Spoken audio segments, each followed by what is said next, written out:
আমাদের পবিত্র এই রমজান মাস। ইসলাম হচ্ছে শান্তি। আমরা সবাইকে আপামর জনগণকে আমরা বার্তা দেব আমি আমার তরফ থেকে কি শান্তির সম্প্রীতির মতো বড় ভাষা আর নেই। তো এই মুহূর্তে আমরা সবাইকে বলবো, সবাই আমরা জাতপাত ভুলে একসঙ্গে কাঁধে কাঁধ মিলিয়ে হাতে হাত মিলিয়ে সম্প্রীতির বন্ধন গড়ে তুলি। যেখানে বিভিন্ন মানুষের কাছ থেকে আমরা শুনে জানি যে আপনি অসহায় মানুষদের পাশেও যেরকম দাঁড়ান এবং সুখ দুঃখে মানুষের কাছেও ছুটে যান, কতটা আপনাকে নিজেকে গর্বিত বলে মনে হয়? আমাকে সব থেকে ভালো লাগে, আমি আগেও বলেছি এখনও বলেছি, অর্থ দিয়ে মানুষকে সাহায্য করা যায়নি।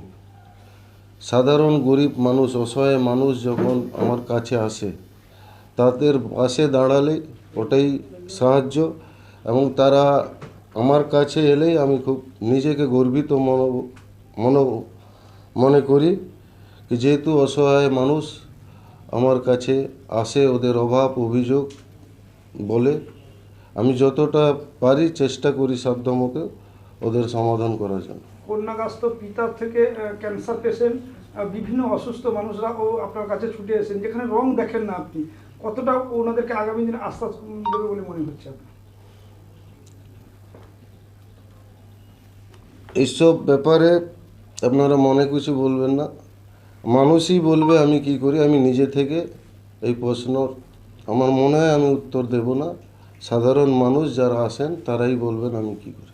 দাদা, কিছুদিন আগে দেখা গেছে একদম রাজনৈতিক পতাকা বাদ দিয়ে আপনি কিন্তু সম্প্রীতির বার্তা দিয়ে একটা মিছিল করেছিলেন, সেখানে মানুষের একটা সাড়াও পেয়েছিলেন, কি বলবেন?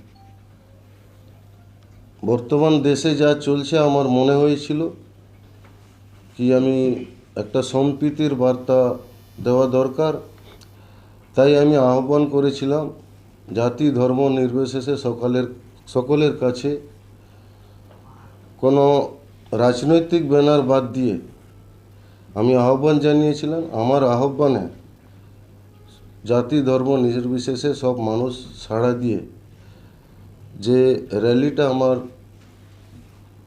র্যালিতে যোগ দিয়েছিলেন এবং সেই র্যালি সাকসেস হয়েছিল।